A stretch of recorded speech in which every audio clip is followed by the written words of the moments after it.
As our culture shifts from live shows to live streams, the Chicago Cultural Alliance finds it more important than ever to dive back into our roots, to create a platform that welcomes tough conversations, and to share our cultural stories of resilience. Welcome to Cultural Connections.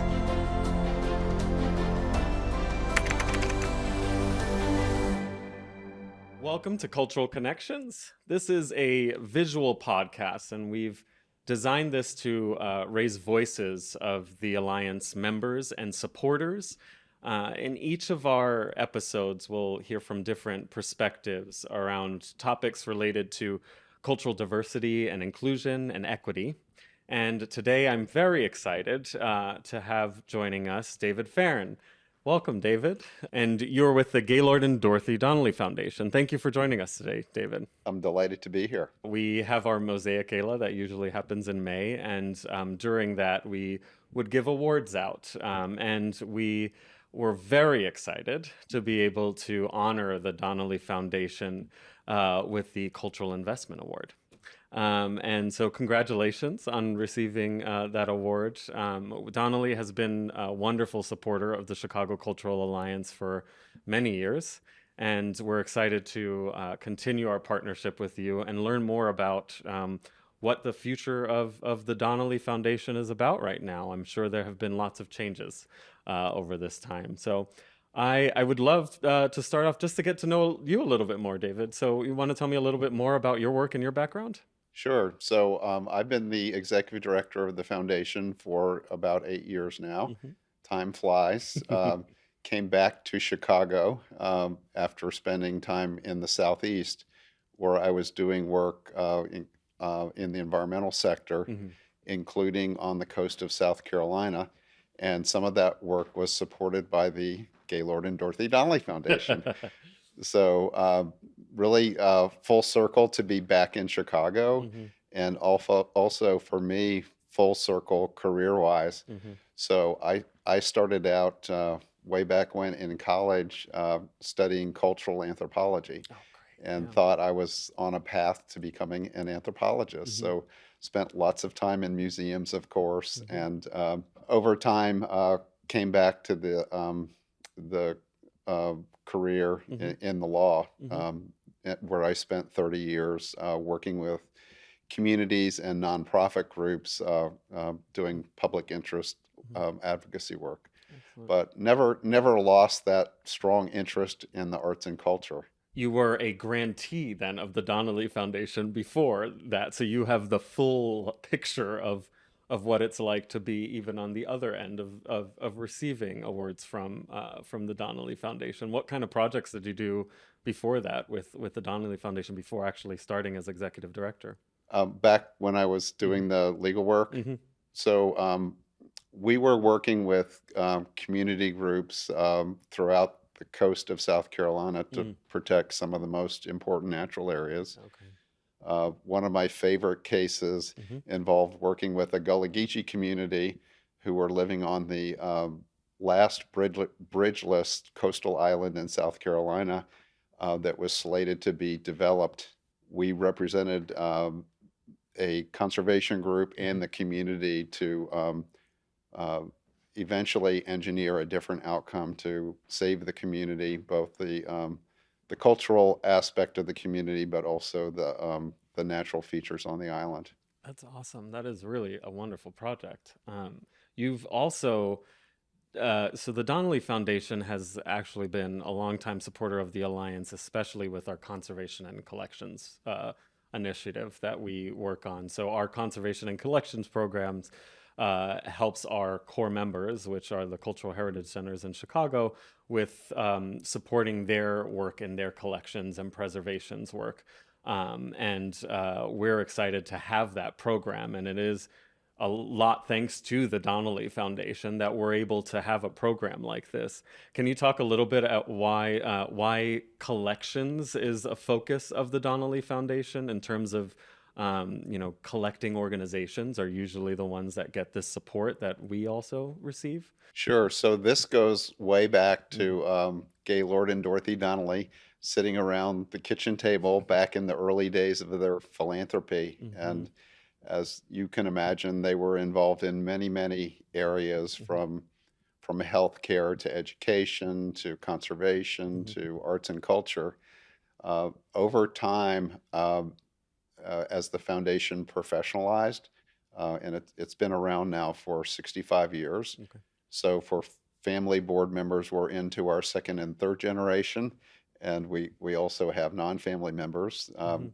Currently, Alika Wally, who has been very involved with the Cultural Alliance, Alka is one of is one of the our board members. main So founders. Yes. we have that connection as well. But I know we've been supporting CCA for over 10 years, Mhm. and as you said earlier, it's really been a partnership. Mhm. So um, we've learned a lot through the association, Mhm. and it's been a wonderful way for us to leverage our resources. Mhm. You might think about foundations as having lots of money in the bank, but I can assure you that it's never as much as Mhm. we want to be able to support all the great groups that are out there. Yeah. So supporting CCA is a way for us to leverage our Mhm. grant making because you reach so many other groups. Thank you. Yeah, and that's been, it's been a pleasure also working with you on, the alliances work together with the Donnelley Foundation on a new program that you've launched just this week. That would be, a new giving program that you've started for collection-based giving. It's called Broadening Narratives. Do you want to tell us a little bit more about that? The new strategy really is inspired by some of the grants that we've made over the years that we've been particularly excited about. Hmm. The past approach had been a fairly broad, I'll say, potpourri of grants related to at-risk collections, Hmm. digitization, and then interpretation. And we've really been focused now on the interpretive part, and that's where the term or Hmm. the label broadening narratives comes from. Right. This program is more for utilizing connections for collections for telling stories, right? And it's about telling stories of the underrepresented as well. So, yeah, is there a bit more that you want to explain on how on why sharing why storytelling became the initiative that you wanted to focus on with this strategy? Sure. So the prior strategy really focused on the collection materials themselves. Physical. Hmm. And so what we're trying to do is now shift the focus to animating those collections through sharing stories about what those collections tell us Hmm. about our past, our present, and Hmm. even thinking about the future. Hmm. So as part of that, we're also wanting to focus on stories that have not seen the light of day as much. Hmm. Underrepresented narratives, Hmm. underrepresented communities, Hmm. underrepresented voices, Hmm. and underrepresented narratives more broadly. Hmm. It could relate to culture, to Hmm. history, Hmm. to science, Hmm. to health, to nature. I mean, there's That, yeah. so many aspects of our existence that uh, have been shared in a very limited way with a dominant narrative, Hmm. and we want to go beyond that. I love that. And so this new strategy launched this year, and I know that the Donnelly has been wonderful and very forward thinking for a long time in terms of moving in this direction of broadening narratives, and this has been an ongoing conversation that you've brought together a committee around, which the Alliance was one of the groups that were involved in that committee. But this process started, long before what we're currently in right now, which we're in a difficult place in the world with COVID and all of the conversations around social justice that we're having and civic engagement. But Donnelly has been having these conversations for a while now, and it's pretty unique for an organization. You launched this broadening narratives strategy at a time where it was needed most. And I'm curious what brought you to that level of having to need to do that now versus in the past. Well, I have a great staff, Ellen Wadey and Clover Morell, and Carrie Forrest from our Low Country office, and I, along with several board members, worked on this. And as thoughtful as we like to think that we are, we could not see into the future. We did not see COVID coming, Yeah. and we did not see the tragic events leading up to the Hmm. increased focus on systemic racism Right. and the need to address some very fundamental social justice issues in Hmm. our society. Yeah. So, when these things happened, we actually thought about putting a pause on releasing the new strategy, Mm-hmm. and we decided no, the strategy is more timely and more important than ever, and also let's have a positive approach that Hmm. we and our grantees and our communities can move forward even Hmm. under very adverse circumstances. Yeah, and it has been a wonderful time to talk about broadening narratives. It's such an important element, and for the Donnelly Foundation to be supporting that is extremely important right now.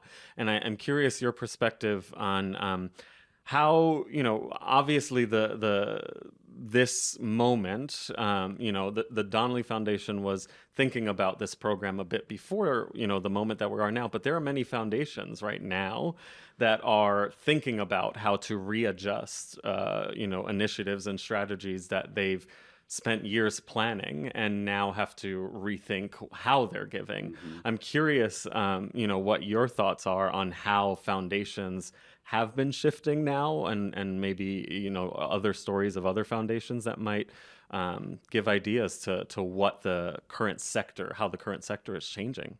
No, it's really been just extraordinary Hmm. how much focus the philanthropic community has put on systemic racism Hmm. over the last 6 months. Um, it's something that has been with us. You For take too long. Chicago. Hmm. It's thought of as a melting pot, but also very segregated. Hmm. The Low Country of South Carolina, our other focus area for giving. The history of the enslaved people, Hmm. Reconstruction, Jim Crow, Hmm. and then on up to the current time. Just so many disparities, so many stories, Hmm. and so much hope and promise in all the organizations that are working to address this. Hmm. So I think a lot of foundations are scrambling a bit to find out Yeah. how to make connections, Yeah. but being a place-based foundation Hmm. with very deep connections to our grantees, I think has helped us. There's an emerging buzzword now in philanthropy called trust-based philanthropy. Hmm. Basically, that sounds very complicated and Hmm. also very lofty, Hmm. but the core of it is very simple, which is to give multi-year general operations support to let the organization focus on the things and have the flexibility to do the things that they think are most important. Yeah. Now, of course, we still make project grants, Yeah. but a majority of our grants are general operations grants, and we're seeing that as a trend in the field. So Hmm. um, more general operations grants, more focus on serving a broader variety of Hmm. grantees and communities Yeah. throughout an area. Yeah, and that's a lot of what the Chicago Cultural Alliance's work is to also, get the organizations that we represent and serve in the neighborhoods of Mhm, Chicago to be recognized mhm, as that they may have not received grants from certain areas of giving because they may have been overlooked And the work that we do is about ensuring that these voices are heard, and that within the giving area, that we communicate the needs of these organizations to foundations as a way to support more of their work. And to do that with, we spent many years doing that with project support grants Hmm. for a long time. It is gonna be, are you seeing that, do you anticipate in the future, in maybe 2021, a lot more general grant support instead, general operation support? I think it's going to be necessary to have that approach Hmm. to be able to reach especially smaller organizations. Yeah. They don't have the level of Hmm. compartmentalization, if Hmm. you will, the number of staff, Hmm. the the the Hmm. clear segmentation Hmm. of particular projects Hmm. versus um, a more holistic Right. approach and Yeah. a more sort of hands-on, Hmm. can-do, jack of all trades approach that's necessary in Hmm. these smaller organizations. Right. It's been interesting to see the changes at some of these smaller organizations too, that have taken this moment to really think about what the core is Mhm. of their work and their community, and really have been about supporting their community at the forefront, which some larger institutions, Mhm. where larger museums, larger cultural institutions are not as in touch with that as Mhm. quickly as I've seen Mhm. so far with the organizations that we work with. They're doing a lot of amazing work that directly impacts the community, and I imagine that that's why the Donnelley Foundation also wants to support organizations like this and support the Alliance, is because it really is at the ground level, affecting community and the neighborhoods of Chicago so much more, especially now than ever. And I'm looking forward to that in the future in 2021. Are there some things about these shifts and changes within the cultural sector that you're seeing that you're excited about for the future in 2021? I think there's a growing recognition of the diversity of groups Hmm. in the cultural sector. So, just stepping back a second, if you think about philanthropy writ large, only a very small slice of philanthropic giving goes to the arts and culture sector. And within that philanthropic giving, within the arts and culture sector, most of the funds go to the larger organizations, which are wonderful organizations Yes, doing great work. amazing work, absolutely. But there are so many smaller organizations that are somewhat under the radar for Hmm. philanthropy that I think are finally Hmm. emerging Hmm. and getting some recognition. Part of the conversation is that some of these larger institutions do have the ability to have backup funds, endowments, and all Mhm. of these ways, but the cultural centers that we work with, that's not possible. They're too small to Mhm. have the resources and the capacity to go out and seek pools of funding Mhm. to create an endowment. And so, for the philanthropic community to recognize that and show that these smaller and mid-sized organizations can use the support now, is an important shift. And it probably took too long, maybe, to get to this point. But I do think that is something that I'm excited to see in the future, of how philanthropy will hopefully give more to these mid-sized, smaller organizations as a way to see that impact, Mhm. compared to obviously giving to larger organizations. You'll see immediate results, but I do think there's something to be said about being able to provide general operations support to small Mhm. organizations to be nimble. Mhm.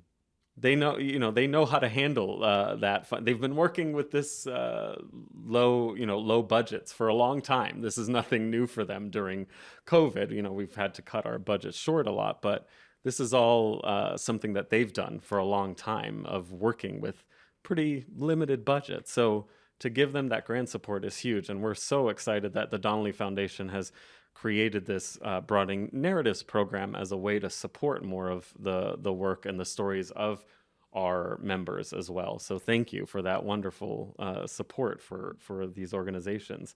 With the Alliance, I know that we've done a lot of work in collaboration with the Donnelley Foundation, but I'm curious specifically what it is about the Alliance that draws the Donnelley to giving to the organization. Well, there are so many facets to what you do. Yeah. So many different types of organizations that you support, and just an array of services that you provide as part of that support. So we're excited to support that indirectly and to support your member groups when we can directly. So it's really those things, plus the fact that being in conversation with you, considering CCA as one of our 5 primary advisory groups, we learn so much. We're so much better connected to the field through our association with you. And it's been lovely to work with you, and same back in terms of working with foundations and philanthropic communities to work in such close collaboration as a grantee of the organization, but also to be looked at in an advisory capacity. We truly appreciate that collaboration, because that doesn't happen with all philanthropic organizations, and it is unique to have such a ongoing collaborative relationship. And I'm wondering what your thoughts are in maybe the future of that. Do you think that may be what the future is for philanthropy, and more of this collaborative working environment? I certainly hope so. Yeah. Institutions, sometimes the wheels can turn fairly slowly, but I think this has been a huge wake-up moment. Both the social justice issues and the pandemic have just really been a huge wake-up call to all of us, including the philanthropic sector, that we need to think about doing things in new ways and working in partnership. So, we love it when we're involved in a project where there's more than one foundation Yeah. and more than one or more than one grantee. And so, the pandemic shows that we're all in this together. The systemic racism shows that maybe we aren't all in this together as much as we ought to be. And hopefully those lessons will sink in throughout our communities, including in philanthropy. Yeah, wonderful. Well, thank you so much, David, for joining us today and joining us on our new Cultural Connections podcast. It's been a pleasure talking to you. Congratulations again on the award to the Donnelley Foundation. Obviously, we admire the work that you all do at the Donnelley Foundation and look forward to 10 more plus years of continued partnership with your organization. And we thank you so much for the ongoing support. No, Peter, thank you for the recognition and also for your great partnership. We appreciate it. Well, thank you so much, David. Okay, take care. Good luck.